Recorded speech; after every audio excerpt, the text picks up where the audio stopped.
I'll give you 3 guesses to figure out what's inside.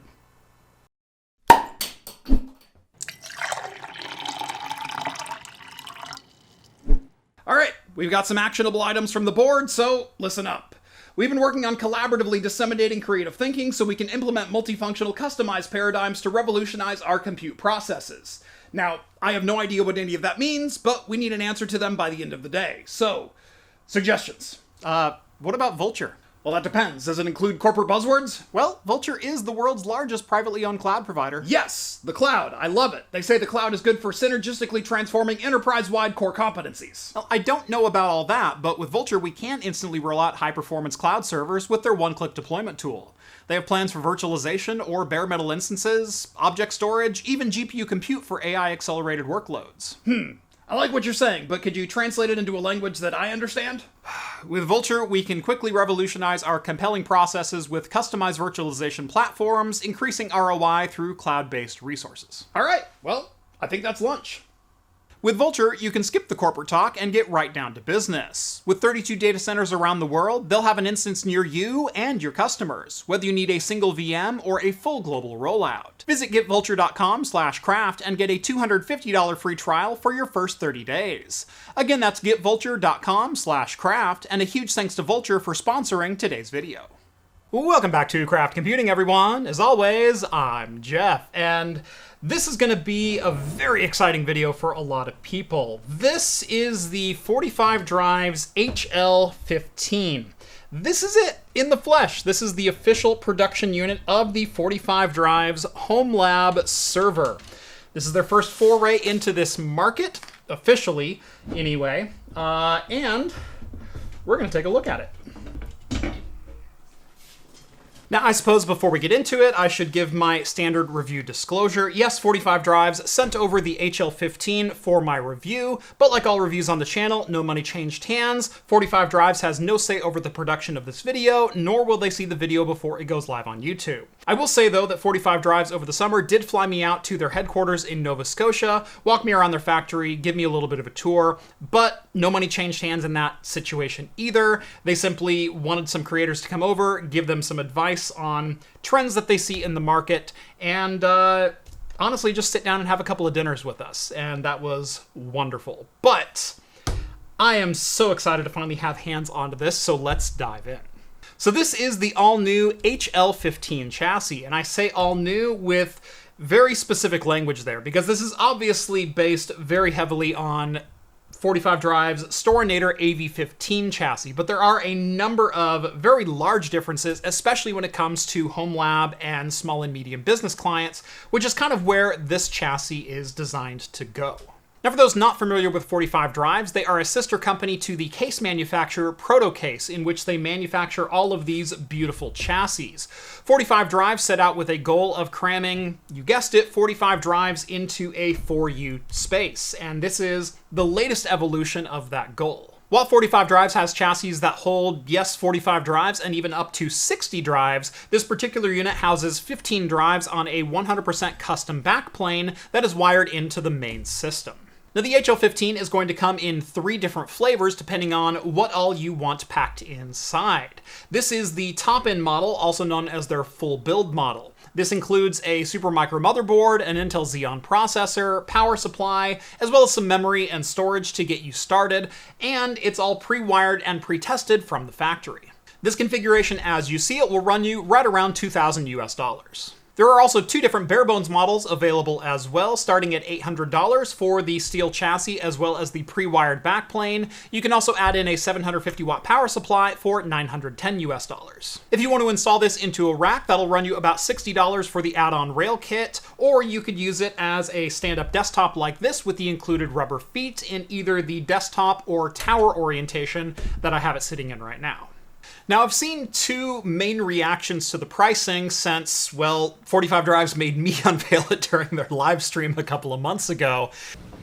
Someone wants to know what the bare bones price target around will be for the AV15 or the HL15 HomeLab.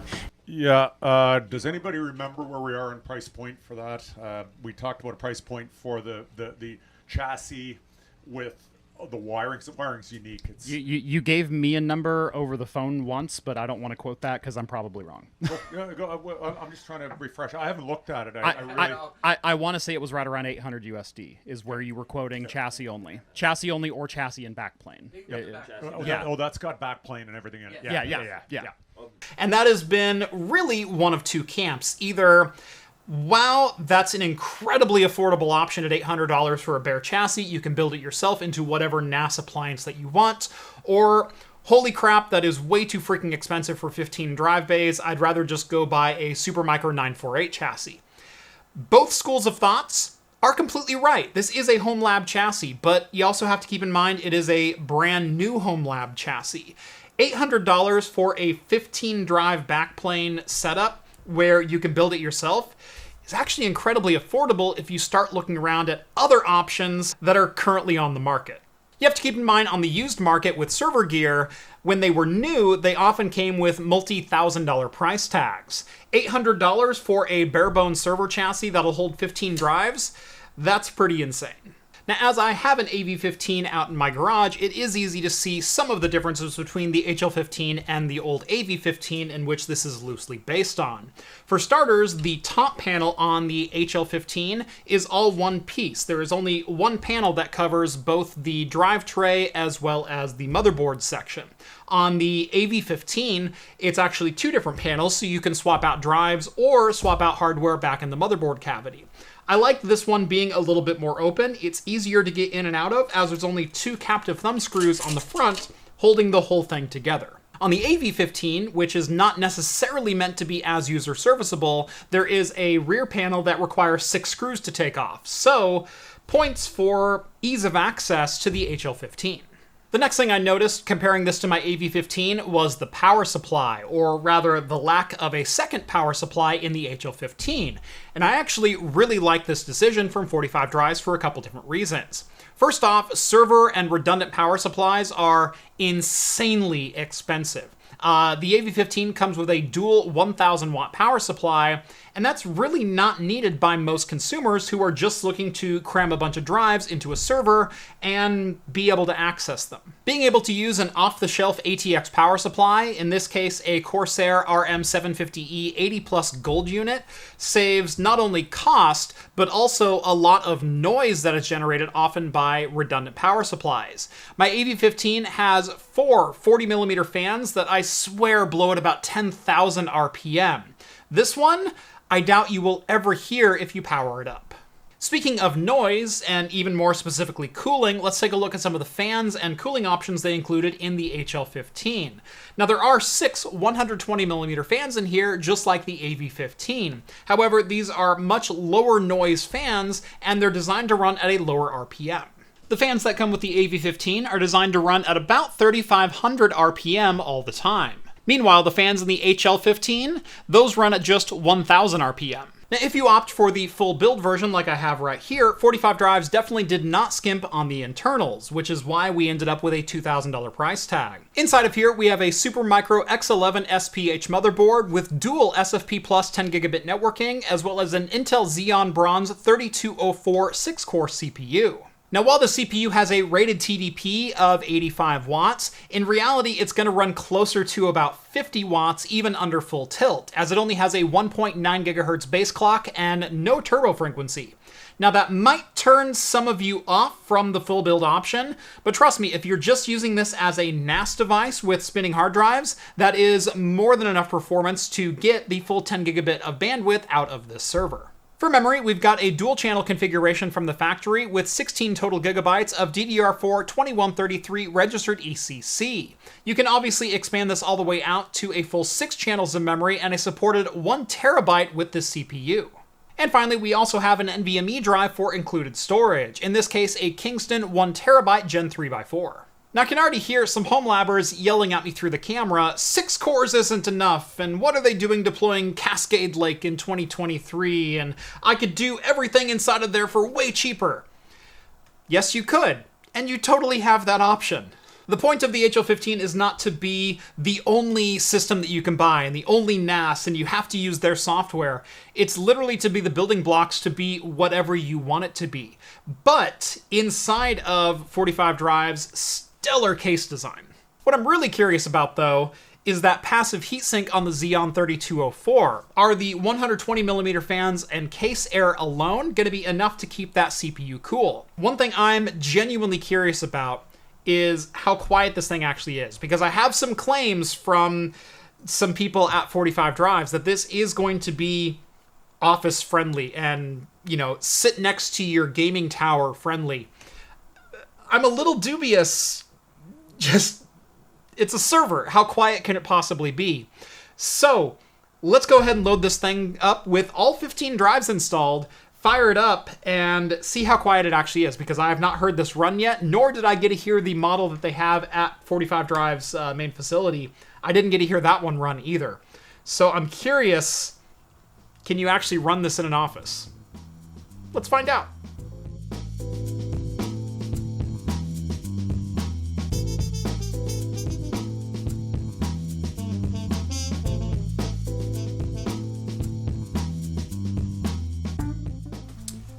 All right, so the drives are now installed. The top panel is back in place. Starting this up for the first time.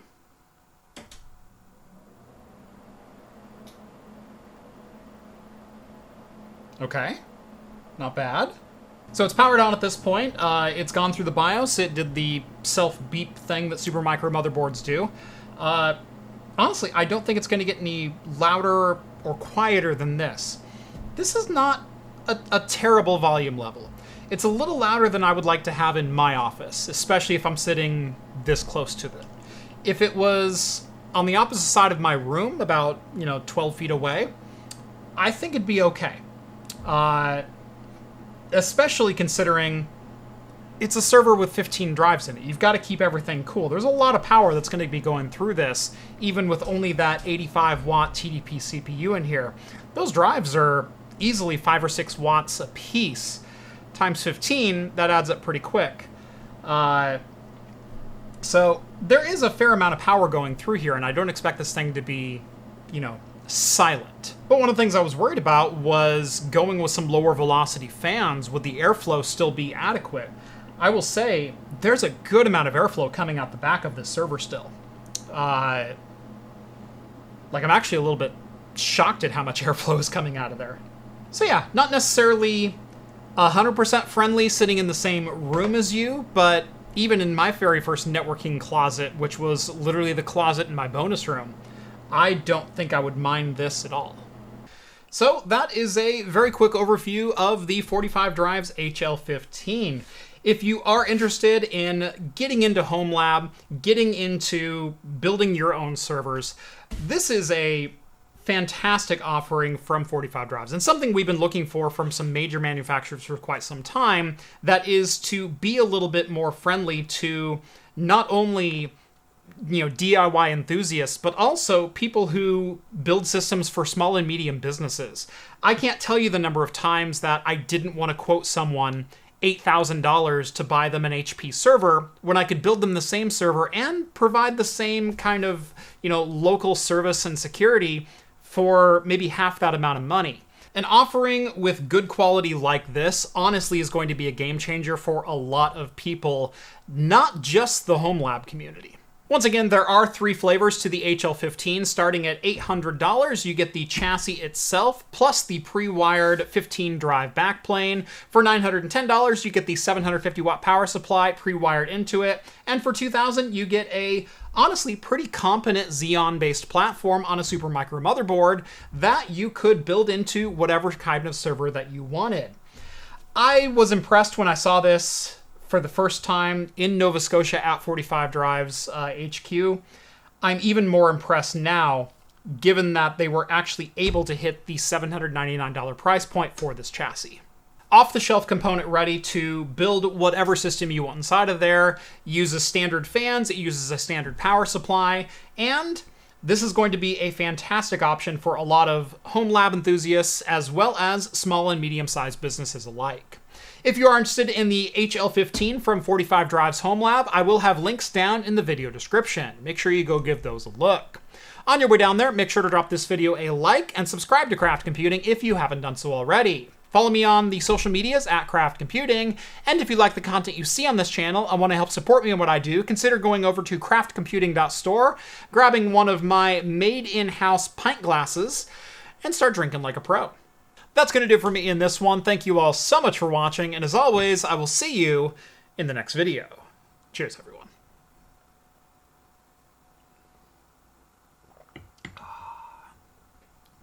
Yes.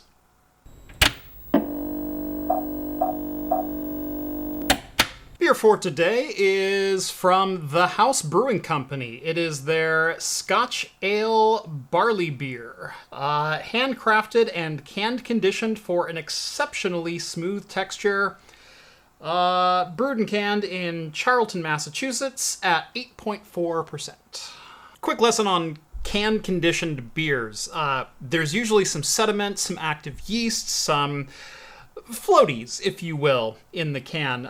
If you're going to open one, it's a good idea to let it sit for a day or two inside your fridge so all that particulate can work its way to the bottom. And then you don't pour this aggressively, vigorously, and you certainly don't tilt the can all the way inverted. So this has been laying flat and fairly still for quite a while. So we're going to try to pour this nice and smooth. Leave all that sediment there at the bottom. Got a couple little floaties coming out. Still good, still good, still good. There we go. And that's about the perfect can-conditioned pour.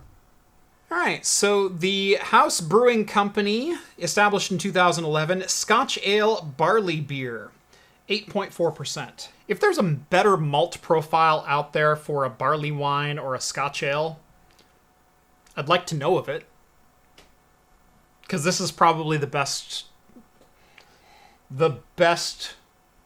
malt that I've had in a long, long time.